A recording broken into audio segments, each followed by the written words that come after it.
Bismillahirrahmanirrahim. Assalamualaikum warahmatullahi wabarakatuh. Selamat berjumpa lagi di pembelajaran kita, pembelajaran marketing, kelas 10 bisnis daring pemasaran. Hari ini kita akan mempelajari konsep daur hidup produk atau produk life skill.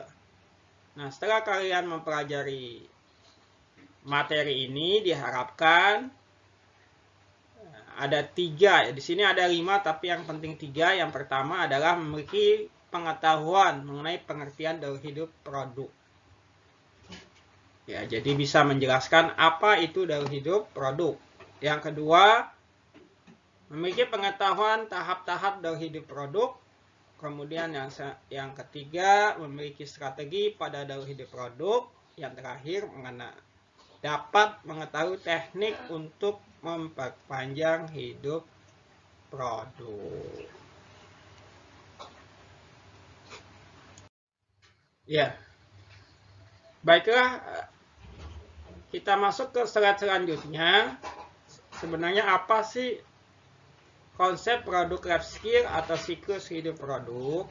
Jadi, siklus hidup produk itu suatu konsep yang menjelaskan bahwa produk itu dimulai dari perkenalan, kemudian masuk ke tahap perkembangan, kemudian masuk lagi ke tahap kedewasaan, setelah itu masuk ke tahap penurunan.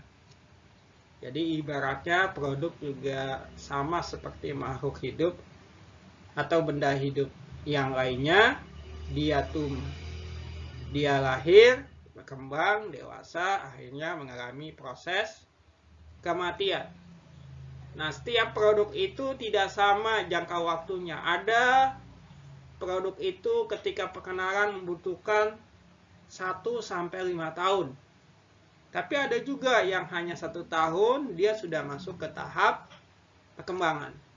Jadi tergantung dari strategi produk atau perusahaan yang memproduksi produk itu. Begitu juga tahap perkembangan, ada yang 1 tahun, 2 tahun sudah jadi dewasa, ada juga yang sampai 10 tahun dia tidak dewasa. Begitu juga nanti ketika tahap dewasa seperti itu juga sama, ada yang dewasanya cepat, lambat, ataupun nanti masuk tahap penurunan juga sama, ada yang hanya 1 bulan dia sudah tidak muncul lagi, atau penurunannya mengalami proses juga yang lama. Nah, semua itu kembali kepada strategi perusahaan dalam menjual produknya. Nah, kalau kita lihat ya di dunia nyata, ternyata kenapa sih produk itu mengalami kemunduran dalam artian di sini Bapak contohkan misalkan HP Nokia. HP Nokia ini HP handphone yang hidup tahun 90-an sampai 2000-an. Siapa yang waktu itu tidak kenal HP Nokia, produk yang sangat terkenal dan mengalami penjualan, perkembangan yang meningkat, sehingga bisa dikatakan tidak ada yang mengalahkan saat itu. Tapi tiba-tiba sekarang tidak lagi kedengaran, mengalami proses kehilangan ataupun kemunduran, akhirnya kematian. Kenapa bisa begitu? Nah, ini setelah dianalisa ternyata pertama tidak bisa mengatasi perubahan. Yang namanya teknologi pasti dia harus selalu berubah. Kemudian tidak ada teknologi Android, bisa jadi karena Nokia saat itu teknologinya tidak memakai Android dan yang lagi ngetren pakai Android akhirnya ketinggalan. Atau bisa jadi karena tidak ada inovasi dari perusahaan, inovasi sudah dilakukan tapi tidak bisa bersaing dengan perusahaan-perusahaan lainnya, sehingga mengalami kematian ataupun kemunduran, sehingga sekarang tidak lagi ada ataupun ada kurang bisa dikenal sama konsumen atau masyarakat. Nah, kita masuk selanjutnya. Sebenarnya ada 4 hal yang mempengaruhi suatu produk. Yang pertama kita harus tahu bahwa produk itu memiliki umur atau usia terbatas. Walaupun keterbatasan ini masing-masing tidak bisa disamaratakan. Seperti yang tadi Bapak singgung, ada yang ketika dia tumbuh bisa setahun, 2 tahun, ada yang hanya 1 bulan dia sudah bisa berkembang. Ya, jadi beda-beda. Nah, yang kedua, produk juga memiliki tahap tantangan, peluang, masalah yang berbeda. Nah, ini juga ketika dia masuk tahap perkenalan tadi, tentu tantangannya berbeda. Ketika dia masuk ke tahap berkembang, tantangan dan peluangnya juga berbeda. Ketika sudah jauh lebih besar, tahap dewasa, masalahnya juga beda lagi.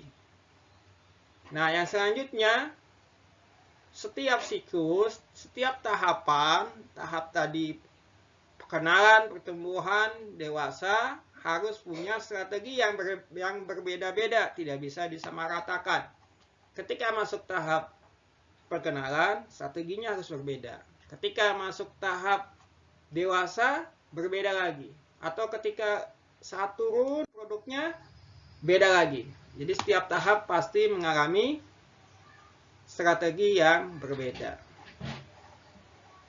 Kemudian selanjutnya kita bahas beberapa tahapan produk masing-masing setiap tahapnya. Yang pertama, pengenalan. Pengenalan ini di mana produknya masih baru, belum dikenal, sehingga dibutuhkan usaha promosi yang kuat dan tawaran kepada para distributor. Tentunya ini membutuhkan biaya tinggi, ya, karena penjualan juga masih sedikit, karena dia baru dikenal. Ya. Nah, di sini juga nanti strateginya berbeda. Bagaimana cara perusahaan memperkenalkan produknya. Tentunya nanti dengan strategi yang nanti akan kita bahas pada pertemuan selanjutnya. Kemudian ada tahap pertumbuhan. Nah, ini sudah mulai diterima, penjualan juga sudah ada, jauh lebih meningkat, sudah tumbuh, tapi sudah dipastikan ketika produk itu mengalami pertumbuhan, maka sudah dipastikan sudah ada pesaing yang memperhatikan, ada pesaing baru. Karena dia juga melihat, wah ini tadi kemarin dia masih baru, sekarang sudah tumbuh. Nah, ini bisa jadi nanti ancaman. Makanya dibutuhkan strategi yang berbeda ketika dia baru dikenal. Di sini tetap dibutuhkan strategi promosi, strategi terobosan-terobosan yang baru, sehingga produk itu bisa bertumbuh semakin baik lagi, bahkan bisa masuk ke tahap selanjutnya.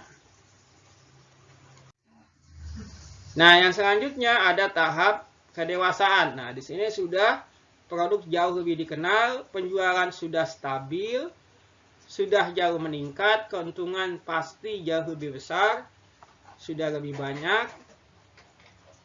Tetapi walaupun begitu, tetap dia juga membutuhkan strategi. Strategi supaya produknya tetap dikenal, supaya produknya tetap laku, maka dibutuhkan strategi-strategi yang tentunya berbeda dengan strategi pengenalan dan pertumbuhan. Nah, di sini promosi mungkin bisa jadi tidak jauh lebih besar seperti pertumbuhan pengenalan, tapi dia masih tetap membutuhkan promosi. Yang selanjutnya ini tahap yang tidak dikehendaki, yaitu tahap kemunduran atau decline, atau bisa juga kematian. Di sini penjualan produk sudah semakin menurun, bisa jadi karena konsumen atau customer sudah banyak yang kecewa, kemudian segala komentar, komplain tidak ditanggapi, akhirnya bisa jadi konsumen atau customer berpindah kepada produk yang lain atau pesaingnya.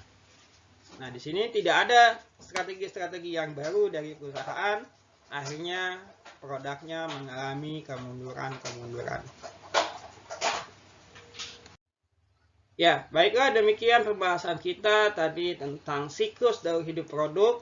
Dari tadi tahap pertama pengenalan, tahap kedua perkembangan atau pertumbuhan, tahap ketiga kedewasaan, tahap keempat, kemunduran ataupun kematian. Nah, sekarang tugas kalian adalah mencari 3 contoh produk yang ada di lingkungan sekitar kalian. Kemudian tentukan apakah produk itu masuk ke dalam tahap perkenalan ataupun perkembangan, atau bisa jadi sudah mengalami tahap kedewasaan atau sedang mengalami tahap penurunan atau kematian. Nah, di sini bisa dilihat dari harga promosi konsumen yang menggunakan, yang mengunjungi toko tersebut, apakah ramai, sepi. Nah, mungkin bisa jadi kalian nanti wawancara, simpulkan masing-masing dari contoh produk itu. Nanti kalau tidak ada kurang jelas, bisa ditanyakan di komentar atau melalui grup WhatsApp. Demikian pembelajaran kita hari ini. Sampai ketemu lagi di pembelajaran berikutnya. Assalamualaikum warahmatullahi wabarakatuh.